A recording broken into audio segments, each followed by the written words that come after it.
You're listening to The Jacob Valk Show.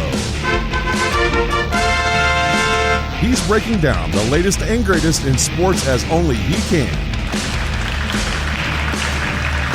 Follow him on Twitter at RealJacobValk. Here he is, Jacob Valk.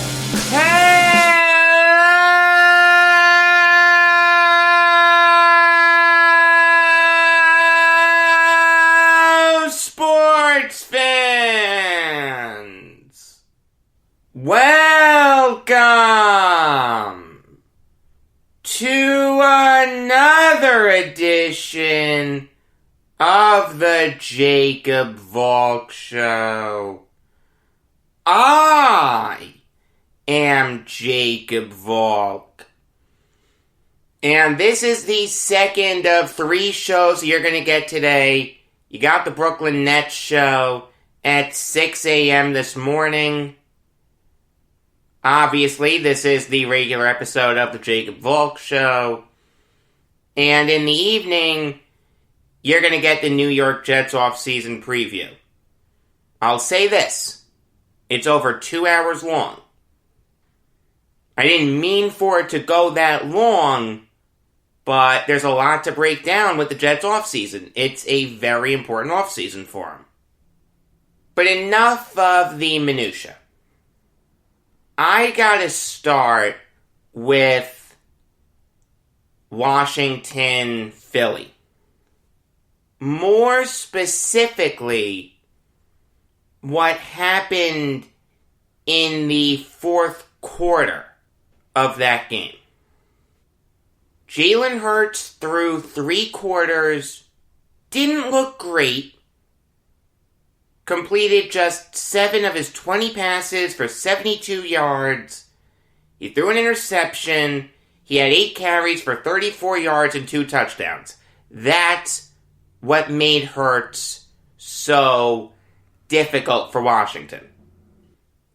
It's 17-14 Washington at this point. The stakes are pretty clear. If Washington wins, they win the NFC East. And the Eagles end up with the 6th overall pick. If Philly wins, they get the 9th overall pick. And the Giants become the first team in NFL history to make the playoffs with a 6-10 record. So imagine you're a Giants fan at this point. You need Jalen Hurts to come up big with another really good drive. It doesn't matter if he can't do it with his arm, he can do it with his legs. Washington couldn't stop Hurts on the ground. They just didn't have anyone that could contain him. You're pulling for Jalen Hurts. He's your guy. We've forgotten about Daniel Jones. We're rooting for Jalen Hurts right now. All the Giants fans were singing Fly Eagles Fly. And then you see Nate Sudfeld come in the fourth quarter. As a Giants hater, which I am, I was hysterical laughing. And we all know what happened from there. Sudfeld looked absolutely dreadful. Threw an interception, his second pass, botched a snap which resulted in a Chase Young fumble recovery. The guy looked like Nathan Peterman out there. So Washington wins, and the Giants finish second. If you've been on Twitter today, you'd see all the people screaming bloody murder over this. What are the Eagles doing? They're tanking. This isn't right. You've got Giants fans ready to tear Doug Peterson's head off. And I gotta tell you, as much as I hate the Giants, I want them to lose forever. I understand why they're ticked off. it is very reasonable, if you're a Giants fan today, to want to drive to Philadelphia and protest outside Lincoln Financial Field. The Eagles gave that game away in the fourth quarter. You've got Doug Peterson saying that we really thought we could win with Nate Sudfeld, blah, blah, blah, all that stuff. No, you didn't. There's no way you did. If you think you can win with Nate Sudfeld, why didn't you play him before? This guy has been with the Eagles for 4 seasons. Make no mistake about it. The Philadelphia Eagles, in the fourth quarter of that game, tanked. They actively tried to lose that game, not the players. You saw the players on the sidelines. They were ticked off. Jason Kelce was ticked off. Jalen Hurts was ticked off. A bunch of other Eagles offensive linemen were ticked off. And that is something that Doug Peterson and Howie Roseman are going to need to answer for. These are proud players. No player is going to go out there and try to lose. Will they understand that what happened was in the best interest of the Eagles? Possibly, but at the end of the day, they're not beholden to the Eagles. A loss looks bad on me. I don't want to lose. I don't want to see my offense play bad under the bright lights. I never signed up for that. If you're an Eagles veteran, yeah, you have a right to be upset. But as for everyone else, they don't have a right to be upset. Here's the thing. I'm a Jets fan. This whole season, I heard people say the best thing for this team to do is lose.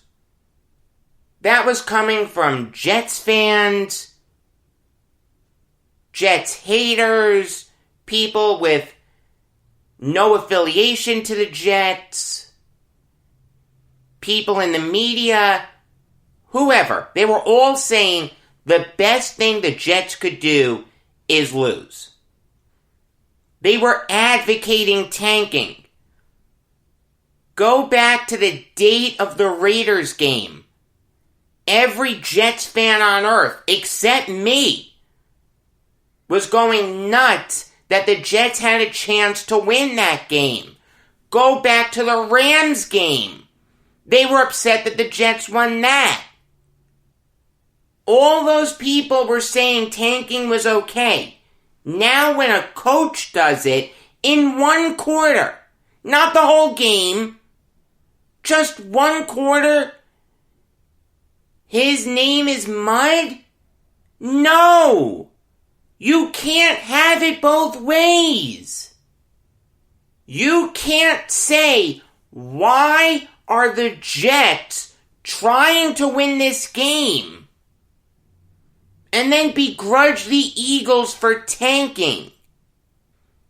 And it's not just the Jets. The Dolphins.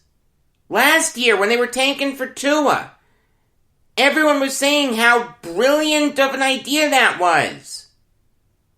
There were people saying, yeah, the Dolphins are bad right now, but at least there's a plan. They're playing all these young players, and they're gonna get Tua. This is fine. I don't mind it. Now those same people are getting upset because the Eagles threw away a meaningless game for them. The Eagles aren't beholden to the Giants. They had no need to win that game.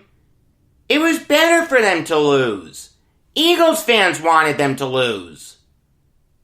The difference between the 6th overall pick and the 9th overall pick could be the difference between them getting Devontae Smith or missing out on him. The Eagles did what was best for them. That's just fact. I'm sure Jaguars fans would agree with that.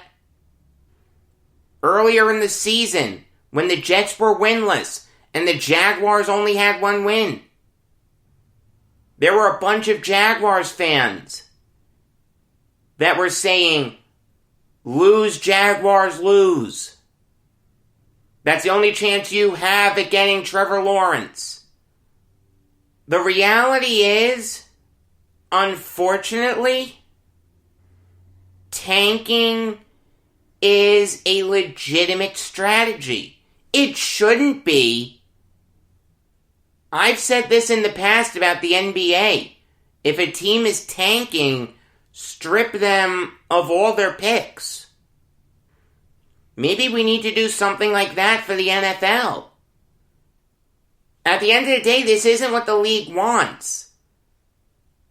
It's not what we as football fans should want. No one wants to see Nate Sudfeld play. The reality is Nate Sudfeld doesn't have a place in the NFL. There was a report that came out before the game last night that said that the Eagles did want to see what Sudfeld could do. Well, they saw it. He stunk. If the Eagles were really trying to win that game, the second Sudfeld fumbled that snap, you pull him. You've got to realize if you're Doug Peterson, okay, I've evaluated this guy. He sucks. I mean, now you've got everyone killing the Eagles. Chris Collinsworth went off on him last night. I get it. But I can't tell you how many times I've heard about the Jets, the Jaguars, the Dolphins last year, and even prior to that, that it is better for this team to lose. It's okay for fans to want their team to lose, but when a coach does it, when a coach actively tanks, that's wrong. That doesn't work for me. You can't have it both ways. Either torch the people wanting to tank, or don't get upset at what Doug Peterson did yesterday. Again, if you're a Giants fan, you have a right to be upset. You guys looked really good against the Cowboys. Daniel Jones made some really good throws. Did he also have 2 turnovers? Yes. Did Wayne Gallman almost fumble the game away? Yes. But hey, you got the win. You sacked Andy Dalton 6 times. Leonard Williams had the best game of his career. James Bradbury played great again. So did Blake Martinez again. Xavier McKinney with the big interception. Tay Crowder, Julian Love. The Giants did what they needed to do. And then you've got all the Giants fans singing, "Fly, Eagles, fly. Let's go, Eagles, let's do it." It obviously killed them to do it. I don't mind them rooting for the Eagles. They wanted their team to get into the playoffs. That's fine. But you've got to understand something as a Giants fan. The Eagles aren't beholden to you. They need to do what's best for them. And it's better for them to get the 6th overall pick than the 9th overall pick. It was better for them to play Nate Sudfeld and feed him to the Lions. Now, I'm curious about this. what would the reaction have been if Sudfeld was pulled after the second turnover? Then Peterson can easily say, hey, we wanted to give Sudfeld a look. That report from before the game was accurate. We like this kid. Now we realize he can't get the job done, and we're going to move on from him. But you know what? We gave him a real chance. It was up to him to deliver, and he didn't. That's an easy explanation. It's an explanation that makes sense, and no one could get upset over it. You can disagree with it all you want, but again, the report was out there that the Eagles did want to give Nate Sudfeld a look. This wasn't a spur-of-the-moment decision. Like, wait a minute, we have a real chance to win this game? I don't want that. Sudfeld, you're going in. That's not what Doug Peterson did. Doug Peterson did, in all honesty, want to give Nate Sudfeld a full quarter to show what he could do. The issue that Peterson has is that Sudfeld was so putrid that you can't explain it away like that. After the second turnover, you've got to pull him. This guy can't do anything. The guy was 5 for 12 for just 32 yards. You wanted to see what he could do. You saw it. He can't do anything. After the second turnover, put Hurts back in. And then we're not having this argument about tanking. It's not like there's a guarantee Jalen Hurts was going to win that game. Again, Hurts wasn't that great with his arm. Hurts had a chance to give the Eagles the lead late in the third quarter. First and goal at the 5. You only got 1 yard. Hurts threw 3 straight incompletions. That's another element to this. There's no guarantee that if Jalen Hurts stays in, the Eagles win. Does he give the Eagles a better chance of winning than Nate Sudfeld? Absolutely. But my dead grandmother gives the Eagles a better chance of winning than Nate Sudfeld. You've got to feel bad for Sudfeld. He comes in an impossible situation. There was no way on this earth that he was going to be able to lead the Eagles to victory. I understand that Doug Peterson won a Super Bowl with his backup quarterback. But you're not going to catch lightning in a bottle twice. Nick Foles is a million times better than Nate Sudfeld. The reality is, the Philadelphia Eagles, namely Howie Roseman and Doug Peterson, there's no way that Peterson made that decision unilaterally. If he did, he would have been fired by now. The reality is that those two guys said, come hell or high water, we're going to leave Nate Sudfeld in for the whole fourth quarter.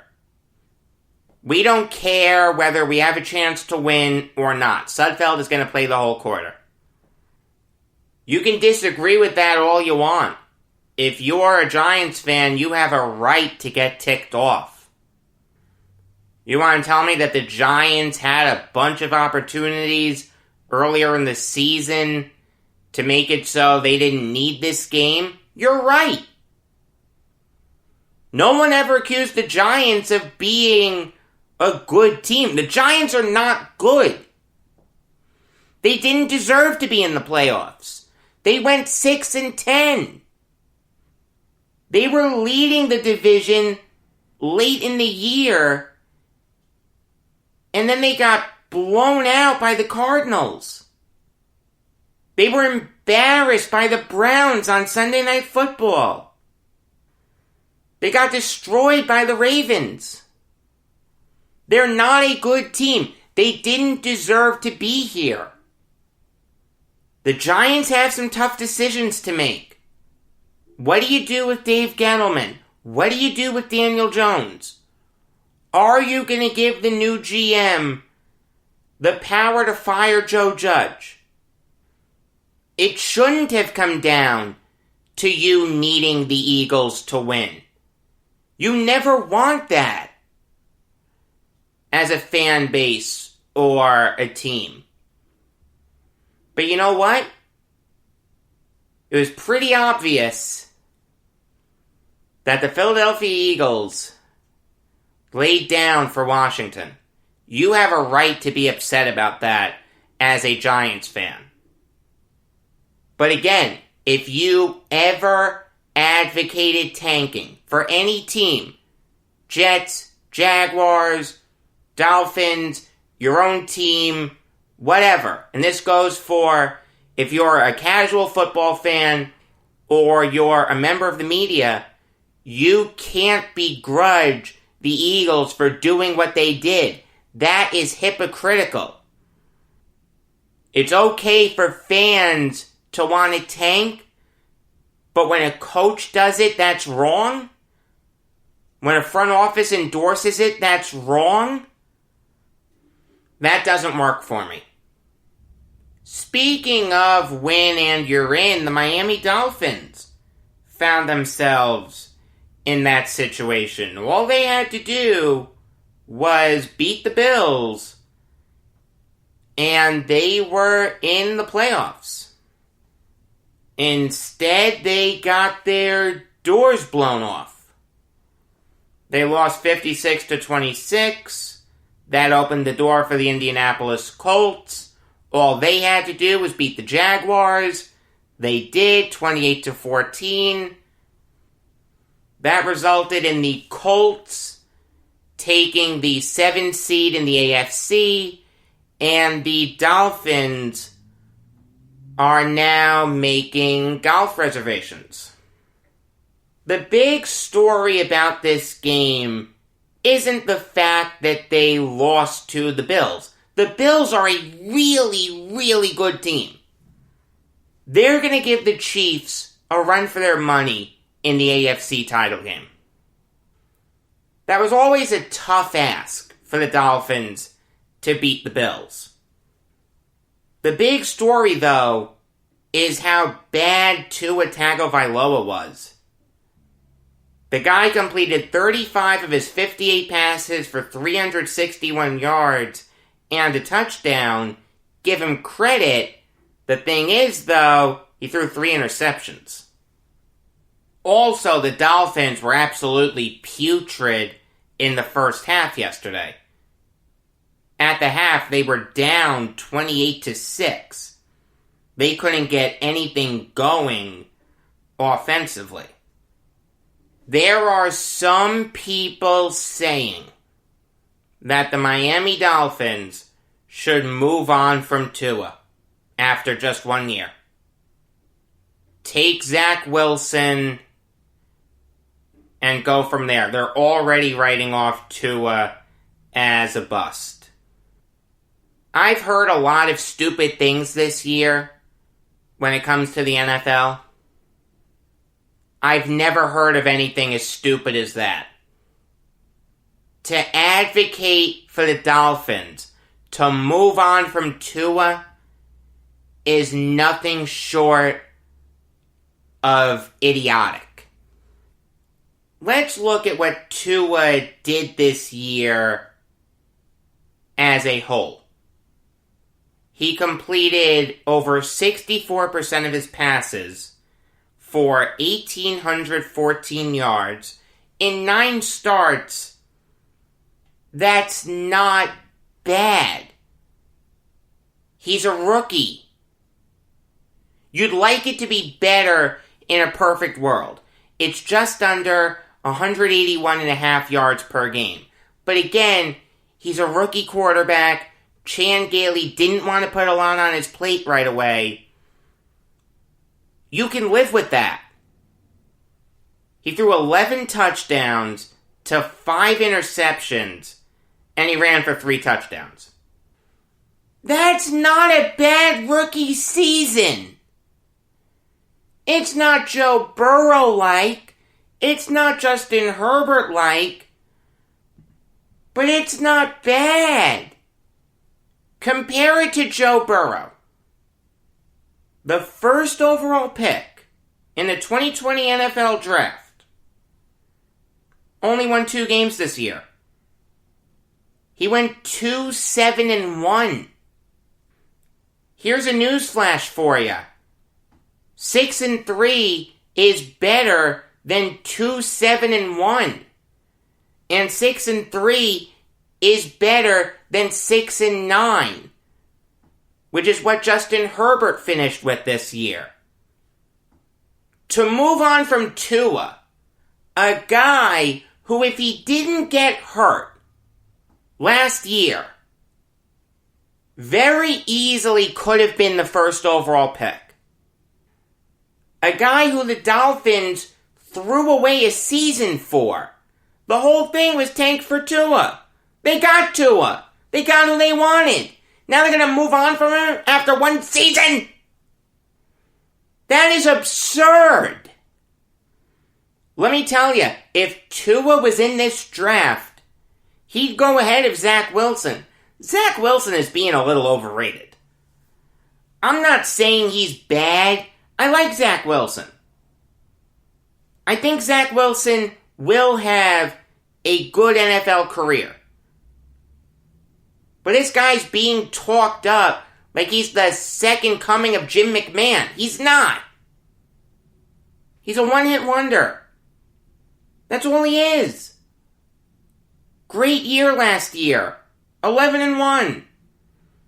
Destroyed UCF in the Boca Raton Bowl. Fantastic. Not as good as Tua, a former national champion. The issue with the Dolphins isn't Tua. The issue with the Dolphins is the fact that their coaching staff messed with him. You've got Brian Flores benching him, not giving him a chance to work through his mistakes. Now when Tua's given a chance to work through his mistakes, there are calls for him to be traded. His confidence must be shot right now. I understand that this is a kid who's really mentally strong.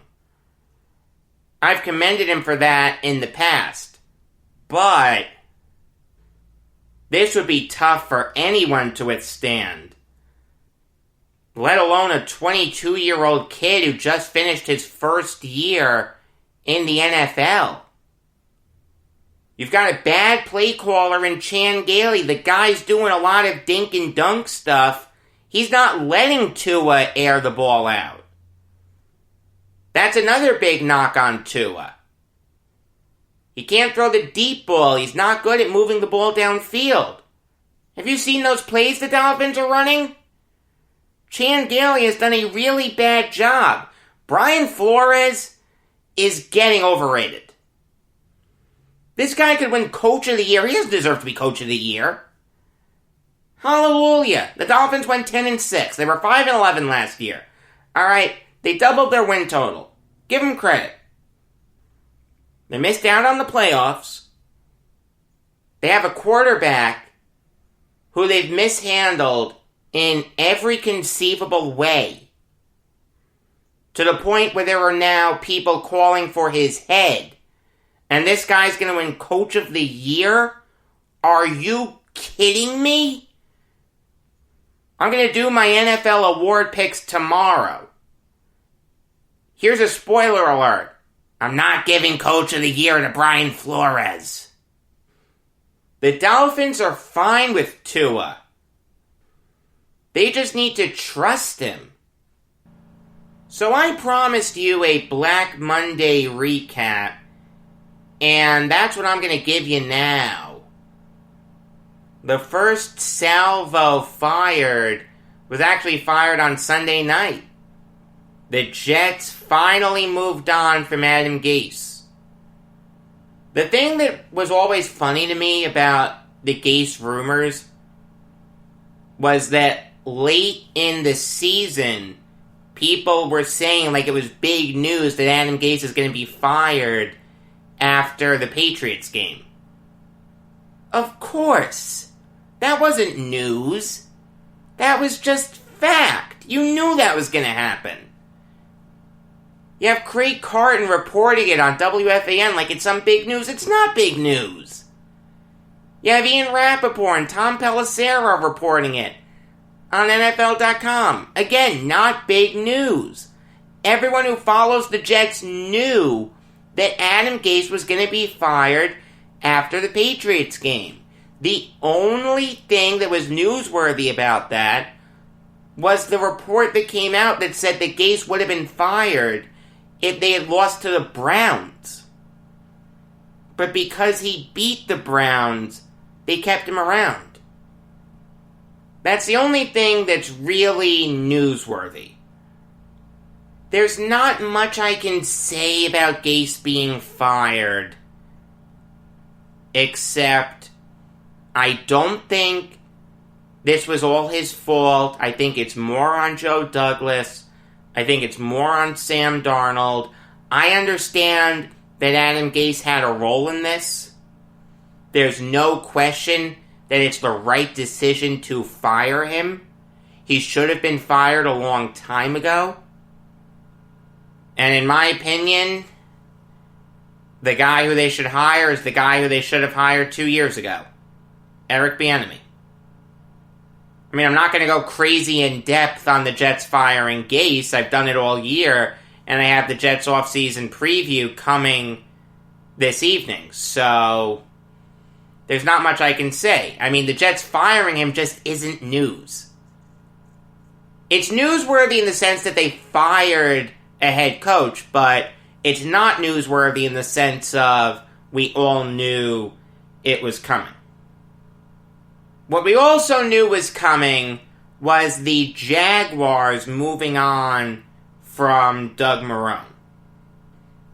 After you go 1-15, yeah, there's no way on this earth that you should stay as a head coach. I mean, the reality is Marrone only has like 2 good years of coaching under his belt. In 2014, the Bills went 9-7, and in 2017, the Jaguars went 10-6, and were very close to beating the Patriots in the AFC title game. Other than that, though, Marrone has been a failure as a head coach. It's the right decision to get rid of him. I was never crazy about him at Syracuse, to tell you the truth. Like, it was kind of funny. When Rex Ryan was fired, there were a lot of Jets fans that were calling for Doug Marrone. And then Manish Mehta of the Daily News kind of mucked things up by saying that Marrone's a tough guy to get along with. He wanted this, he wanted that. It was a real hit job. But I do think the Jets dodged a bullet in not hiring Marrone. Like, it's kind of funny. A lot of the guys who Jets fans have called for in the past haven't worked out elsewhere. Doug Marrone had 1 good year for the Jaguars. That was it. Mike McCarthy just went 6-10 with the Cowboys and started out the season 3-9. That's just always struck me as funny. I don't begrudge Jets fans for calling for certain guys. They're allowed their opinions. It's just kind of funny how things work out. Like, I got Adam Gase wrong. I thought Gase was a fine hire. And I defended him a lot after the 7-9 season. I got that wrong. But a lot of people got Mike McCarthy wrong. A lot of people got Doug Marrone wrong. That usually wins the argument. I said this in the Jets off-season preview. I'll say it again. According to Ian Rappaport of NFL.com, the Jaguars are eyeing Urban Meyer as Marone's replacement. And if they can't get Meyer, they're going to target Ryan Day. Both those guys are OSU guys. Given how Justin Fields played in the Sugar Bowl, I'm telling you, there's a legitimate chance that the Jets can get Trevor Lawrence. I don't want to go too far into it here, because I did it in the Jets offseason preview. I know I'm directing a lot of people to that, but look, I put a lot of work into it. It's over 2 hours. I think it's really good. It's 2 hours of quality content. It's not 2 hours of gobbledygook. I mean, Joe Rogan posts long podcasts all the time. So if the content is good, people will listen to it. But I'm telling you, the Jets can get Trevor Lawrence. Moving on now to the Chargers firing Anthony Lynn. And I don't think Lynn is a terrible coach. The Chargers did go 7-9. Justin Herbert did have a great season this year. And at the end of the day, that's all Chargers fans really cared about, the growth of the quarterback. This was a rebuilding year for the Chargers, and they went 7-9. That's a good look for Lynn. I understand that he doesn't make good football decisions. Some of the things he does kind of make you scratch your head. Like clock management, game management, and some of the undisciplined stuff. But I don't think Lynn has anything to be ashamed of. I do think there are better options out there for teams to look at, but I do expect Lynn to land on his feet. It wouldn't stun me if he got another chance to be a head coach, but he'll most likely have to settle for offensive coordinator. Moving on now to the Broncos, removing John Elway from control over personnel. Elway will now be president of football operations, but the person below him, the GM, whoever they decide to hire, will have final say over everything. The draft, free agency, the roster. Elway's gone. The new GM and Vic Fangio, the head coach, will report to Elway. That's all Elway is going to do.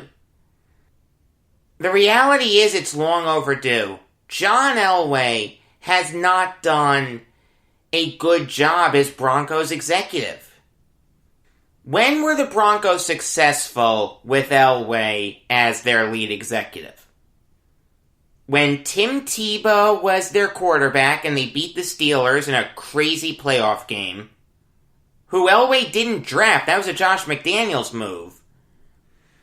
And then, when Elway moved on from Tebow to bring in Peyton Manning. That's all Elway gets credit for, bringing in Peyton Manning and drafting Von Miller. He gets some credit for putting together the Super Bowl winning defense. Guys like Danny Trevathan, Brandon Marshall, Darian Stewart, T.J. Ward, Chris Harris, Shaq Barrett, Derek Wolfe, Aqib Talib, Malik Jackson, DeMarcus Ware. Those guys were really talented. Give Elway credit for that. But after that, it was all downhill. The heir apparent to Peyton Manning was Brock Osweiler. Osweiler left for the Texans. They end up rolling with Trevor Siemian. Siemian doesn't set the world on fire. They draft Paxton Lynch. He's a bust. They roll with Case Keenum for a year. Not that good. They roll with Joe Flacco. Not that good. They draft Drew Lock. Not that good. There are some calls to move on from him. I understand them. He has not had a good 2 years in the NFL. I understand Cortland Sutton was hurt this year, but so was Locke. That's not a good look. I wouldn't be opposed to the Broncos moving on from him, I'll be honest. Elway has failed recently as Broncos lead executive. They haven't had a winning record since 2016. There was a report that came out a while ago that said that the Broncos were going to draft Russell Wilson, but Elway didn't because he was too short. You can't say enough good things about what John Elway did for the Broncos as a player. But the reality is he was in over his head as the lead executive. If it wasn't for the fact that he convinced Peyton Manning to go to Denver, Elway would have been gone a long time ago. Alright, now I'll give you some college football Valk talk. And I'll start with the 2 CFP games. I'll go chronologically, so that means I'm going to start with the Rose Bowl and Alabama destroying Notre Dame. The only thing that Notre Dame can point to as a success in that game was that they covered the spread, which I'm 99% sure I said they'd do. The reality is, this is a great Alabama team. Mac Jones was as close to perfect as you could be. Completed 25 of his 30 passes for just under 300 yards and 4 touchdowns. Najee Harris had 15 carries for 125 yards. Devontae Smith, the guy who's probably going to win the Heisman Trophy. I don't think he should. I do think it should go to Kyle Trask. But if Smith won it, it would be nice. Had 7 catches for 130 yards and 3 touchdowns. You can understand why the Eagles really wanted him. I mean, Notre Dame just got destroyed in this game. They had no chance. Did I think it would be more competitive? The answer is yes. But Ian Book was dreadful. The guy averaged less than 6 yards an attempt. That is abysmal. Kyron Williams couldn't get anything going. Michael Mayer and Ben Skoranek were solid. So was Chris Tyree catching passes out of the backfield. But that was it. No one else really impressed me for Dame. I understand there's no shame in losing to this great Alabama team, but you've got to put up more of a fight than that. The reality is this game is a snooze fest. What wasn't a snooze fest, though, was the Sugar Bowl. The great performance by Fields, Trey Sermon, Chris Olave. Justin Fields is the second best quarterback in this draft. That's just fact. I'm telling you, the Jaguars can be convinced to move down one spot. Let the Jets take Lawrence. They can take Fields. The OSU connection there is real with Meyer or Day if they go that route. Even if they don't, I think they could still be talked into it. There's a real chance that Trevor Lawrence could be a New York Jet. And Lawrence played well. Completed 33 of his 48 passes. Actually had more passing yards than Fields. Fields had 385. Lawrence had 400. He threw 2 touchdowns, ran for a third. He did throw an interception. Okay, fine. Nobody's perfect. But I love how he divvied up the catches. Cornell Powell had a big game. 8 catches for 139 yards and 2 touchdowns. But Travis Etienne was good catching passes out of the backfield. Amari Rodgers was solid. Braden Galloway was okay. I'd have liked him to have been targeted more, but 19 yards a catch, you can't do much better than that. E.J. Williams was good too.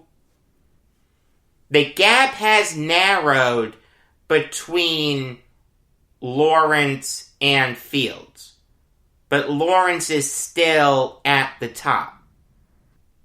Moving on now to Florida, Oklahoma. Another snooze fest. I know that Kyle Trask is my pick to win the Heisman. You can't factor in bowl games in that, but if you could, there's no way you'd vote for Trask. This is a bad look for him in terms of his NFL draft stock. If you can't win a big game, I've got to hold that against you. Trask was abysmal. Completed just 16 of his 28 passes for just 158 yards, no touchdowns, and 3 interceptions. Oklahoma made Florida look like a high school team. Their best player was Dameon Pierce. All due respect to Dameon Pierce. He's not a bad player by any stretch. But no one's going to be mistaking him for Emmitt Smith anytime soon. The guy had 11 carries for 60 yards. 5.5 yards a carry. But you can't expect him to win the Cotton Bowl by himself. Trask was terrible. The Gators' defense was terrible. Spencer Rattler was responsible for 4 touchdowns. Ramondre Stevenson ran for 186 yards. Marcus Major ran for 110 yards. If Lincoln Riley wants to make the jump to the NFL, he is going to get a monster offer. What he did with this Oklahoma team, the worst quarterback he's ever had in Spencer Rattler, not as good as Mayfield, not as good as Murray, and not as good as Hurts. It's absolutely incredible. Moving on now to the Peach Bowl, the best of the New Year's 6 games. Georgia narrowly beating Cincinnati. I was so close. I picked Cincinnati. If you bet on Cincinnati, they covered the spread plus 8.5, but I did think Cincinnati would win. I mean, they were so close. Up 21-10, headed into the fourth quarter. Zamir White looked awful. You were keeping JT Daniels in check. The Bearcats had a real chance to win this thing. But give Daniels credit. He stepped up in the fourth quarter. Ended up almost throwing 400 yards in this game. George Pickens had a game for the ages. 7 catches for 135 yards and a touchdown. The big reason that Georgia won this game isn't the great field goal by Jack Podlesny. There are very few college kickers that can make 53-yard field goals. In fact, there are some NFL kickers that can't make 53-yard field goals. In fact, in those conditions, 3 seconds left to win the Peach Bowl. Give Podlesny a ton of credit for doing what he did. But that's not the seminal reason why Georgia won. The seminal reason Georgia won was because their excellent rushing defense was able to keep Desmond Ridder in check. No Jared Dokes.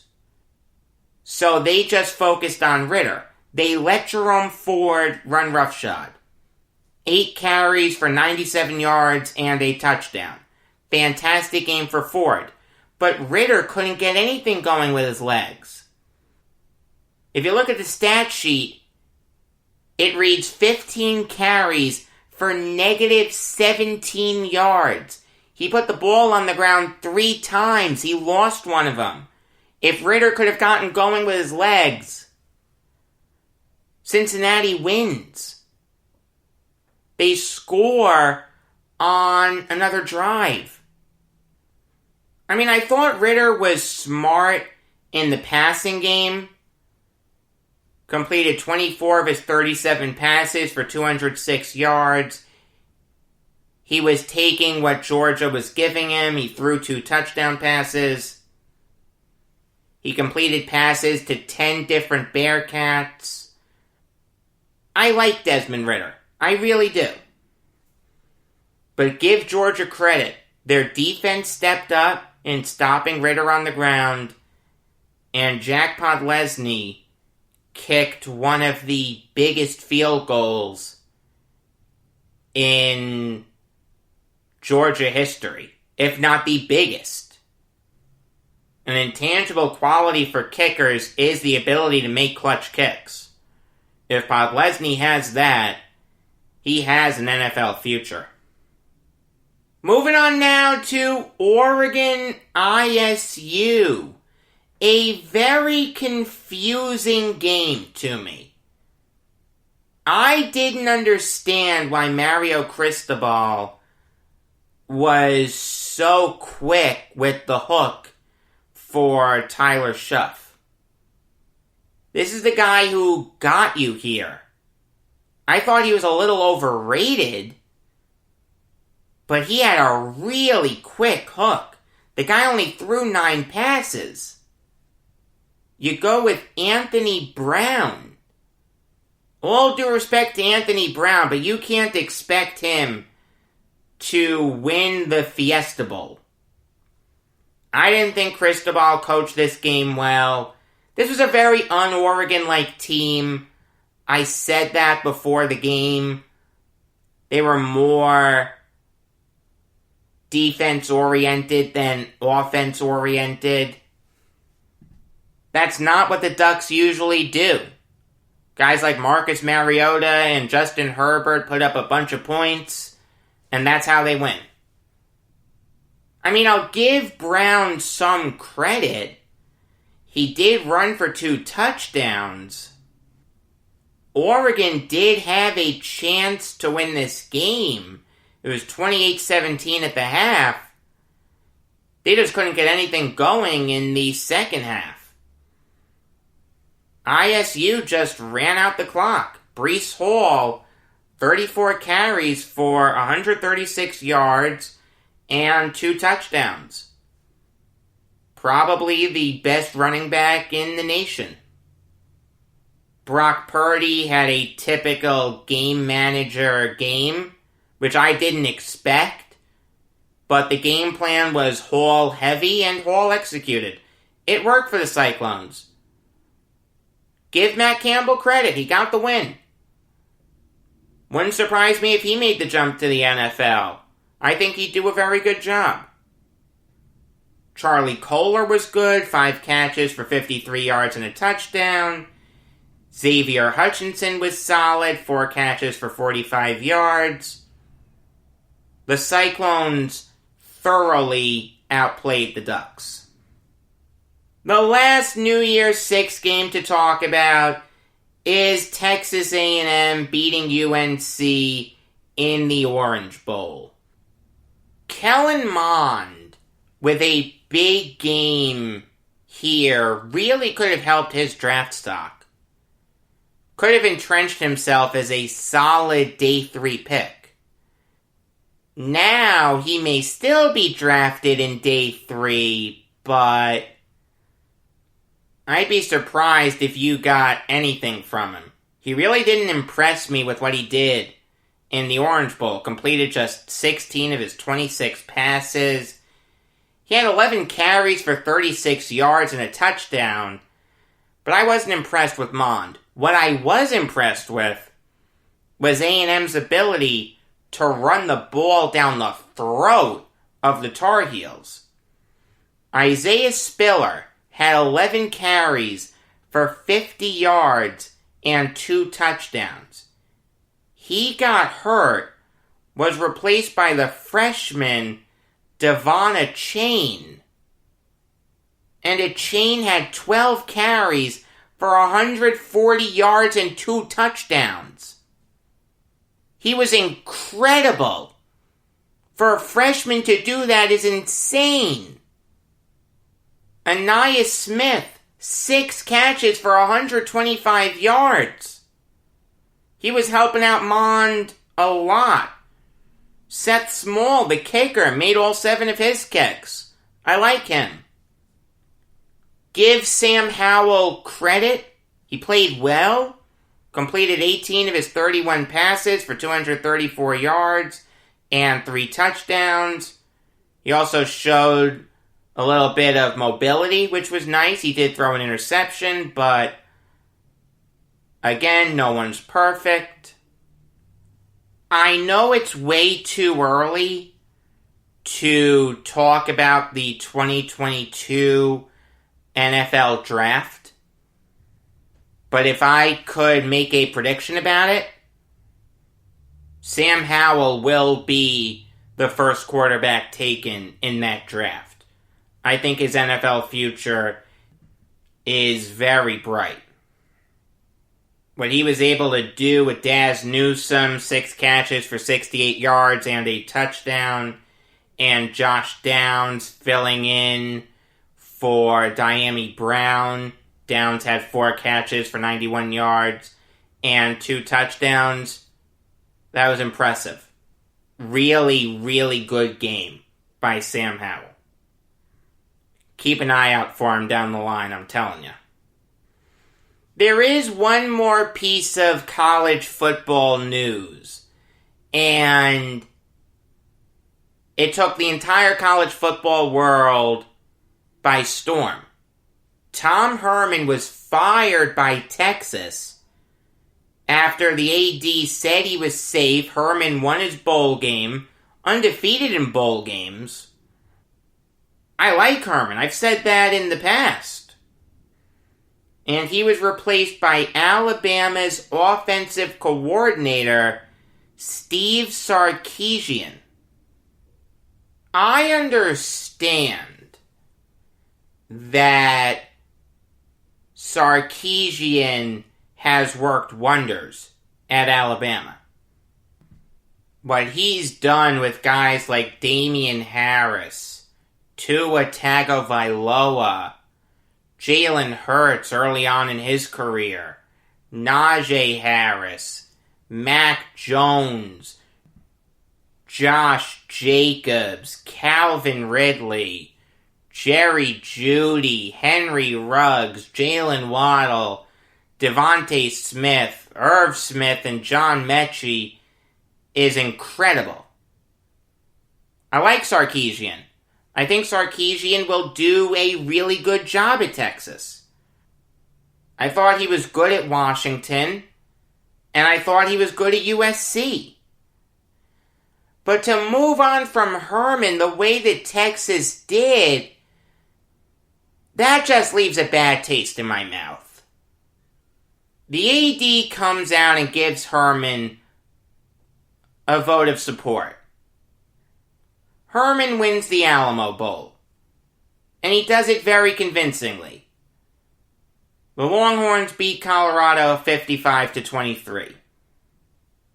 And that's despite the fact that Sam Ehlinger got hurt in that game. Casey Thompson came in and was incredible in relief of Ehlinger. To get rid of him like this, that's just wrong. That's a bad job by Texas. Again, I think Sarkisian will be fine, but there's a right way to do it and a wrong way to do it. You don't get rid of the coach way after the bowl game after giving him a vote of confidence and then immediately moving on Sarkisian. How long was this in the works? Bad job by Texas. Tom Herman will land on his feet. He'd make perfect sense for Boise State. With Kellen Moore out of the running there, Herman is the top guy. There's no ifs, ands, or buts about it. He'd make sense at Marshall, too. They just moved on from Doc Holliday.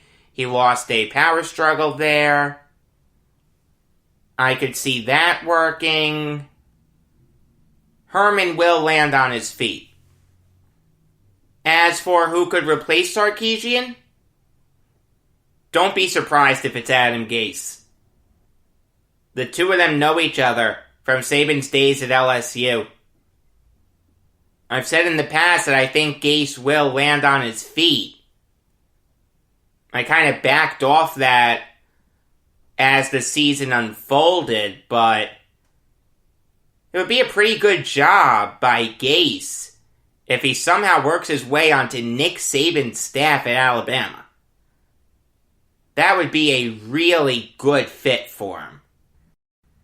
I do want to talk about the two big deaths that happened around New Year's. The first was Floyd Little dying on New Year's Day at the age of 78. From the mid-60s to the early 70s, you'd be hard-pressed to find a more dominant running back in college football and the NFL than Floyd Little. Yeah, there were guys like Paul Hornung, Jim Taylor, O.J. Simpson. I get that. But Little was right up there. He went to Syracuse because of Ernie Davis. The two of them were really good friends. Little was given Davis's number. The number 44 is highly regarded by Syracuse. For Little to get that was a really, really high honor. He made that decision to give him Davis's number look really good. Little did something that Davis never did. He was a 3-time All-American. In 1967, Little was taken by the Denver Broncos with the 6th overall pick. Almost immediately, he made an impact on the Broncos. His first year, he wasn't fantastic, but he did lead the AFL in all-purpose yards with 1,626. He did a little bit of everything. Played running back, returned punts, returned kicks. He was really a jack of all trades. The year after that, he took a step up, got more responsibilities in the running game and the receiving game under Lou Saban. For a second straight year, he led the AFL in all-purpose yards. He made his first AFL All-Star game. The year after that, Little led the AFL in rushing yards per attempt and rushing yards per game, en route to making his second AFL All-Star game and his only All-AFL team. This is despite the fact that he only played in 9 games. The year after that, the Broncos moved to the NFL. Little didn't let the move faze him. He made the Pro Bowl, ran for over 900 yards, and then he followed that up with his best season. He led the NFL in rushes with 284, rushing yards with 1,133. He had 6 touchdowns, and he led the NFL in rushing yards per game with 80.9. Of course, he made his 4th Pro Bowl. The year after that, he had 859 rushing yards and 9 touchdowns. 1973 was his last great season. He made his last Pro Bowl. He had just under 1,000 rushing yards. He led the NFL with 12 touchdowns. What he did for those bad Broncos teams is incredible. He kept them afloat. They had nothing besides Little. He was the first Bronco ever to win a rushing title. He's the first player in NFL history to lead his conference in rushing yards, despite being a member of a last-place team. He was so well respected by the Broncos that every year he was there, from 1967 to 1975, he was a captain. He accomplished all that despite being really small. 5'10", under 200 pounds. Short kings stand up.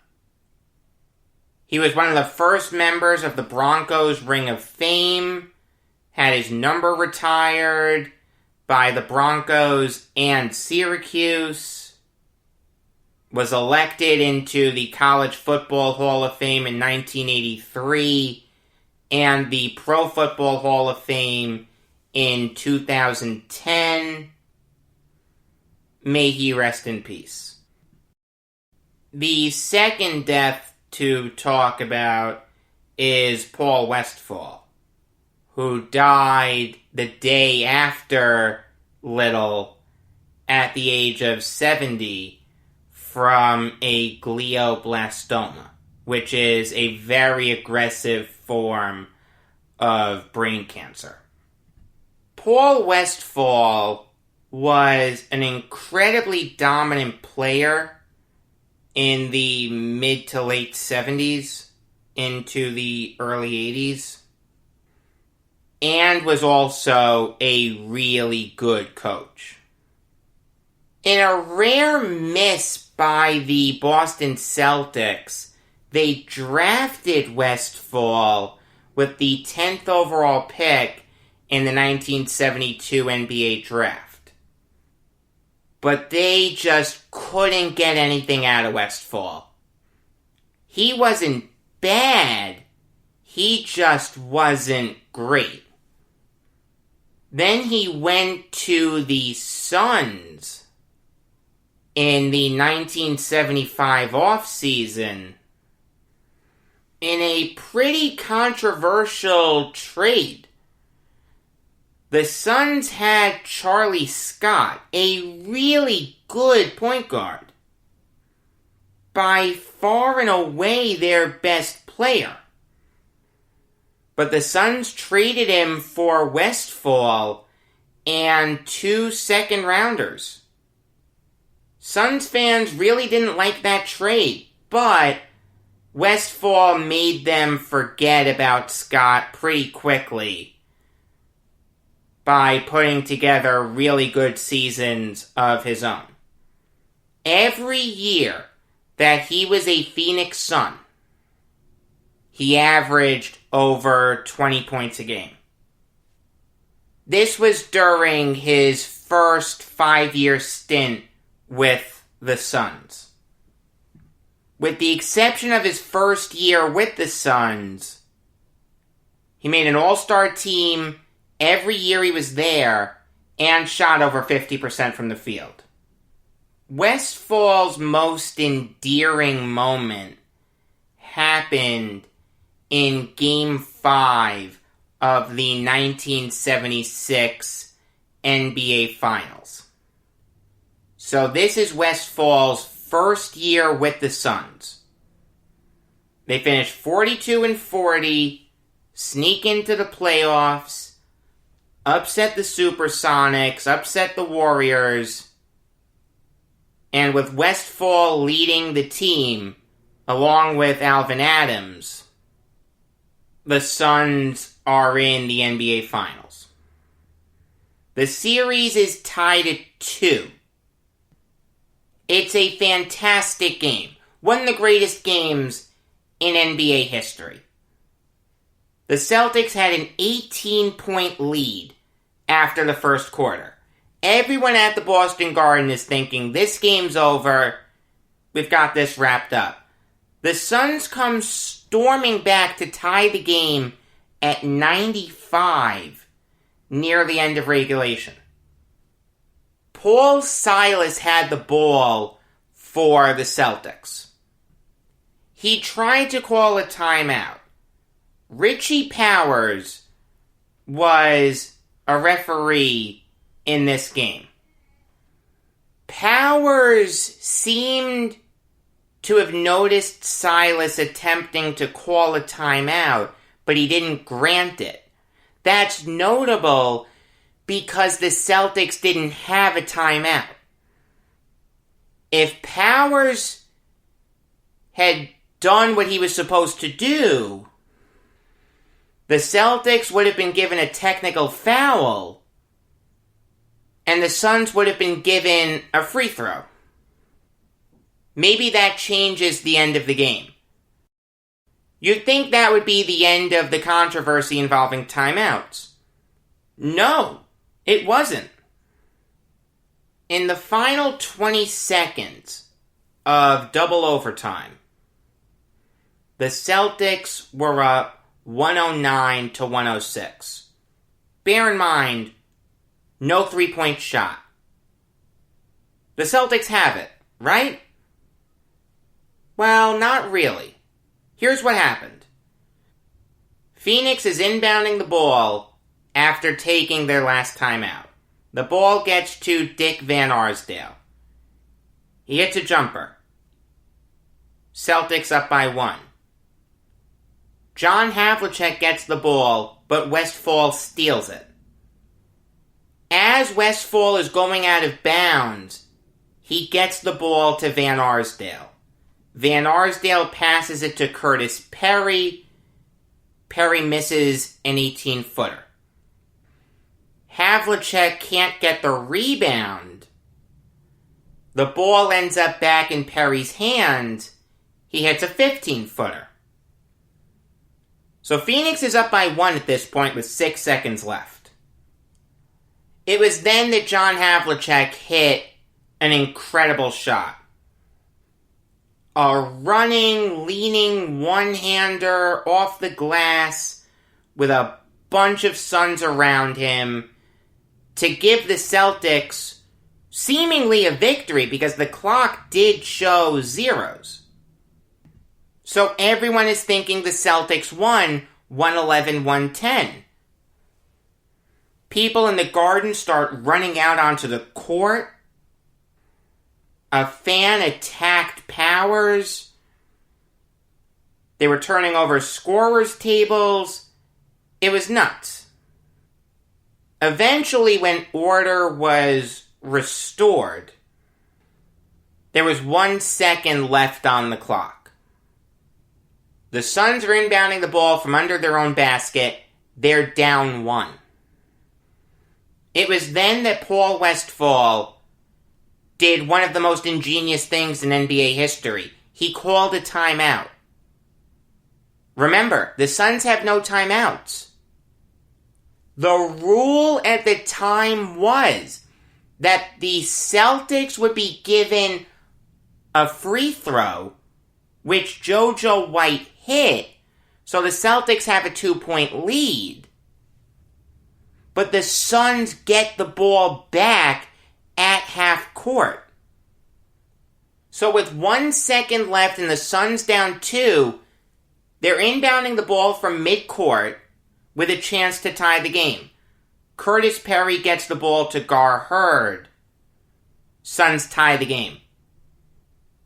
The Celtics would go on to win in triple overtime, and they would win Game 6. But imagine if they didn't.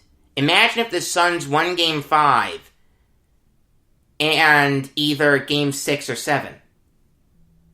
SB Nation did a great video on this, on their Secret Base YouTube channel. It's worth watching.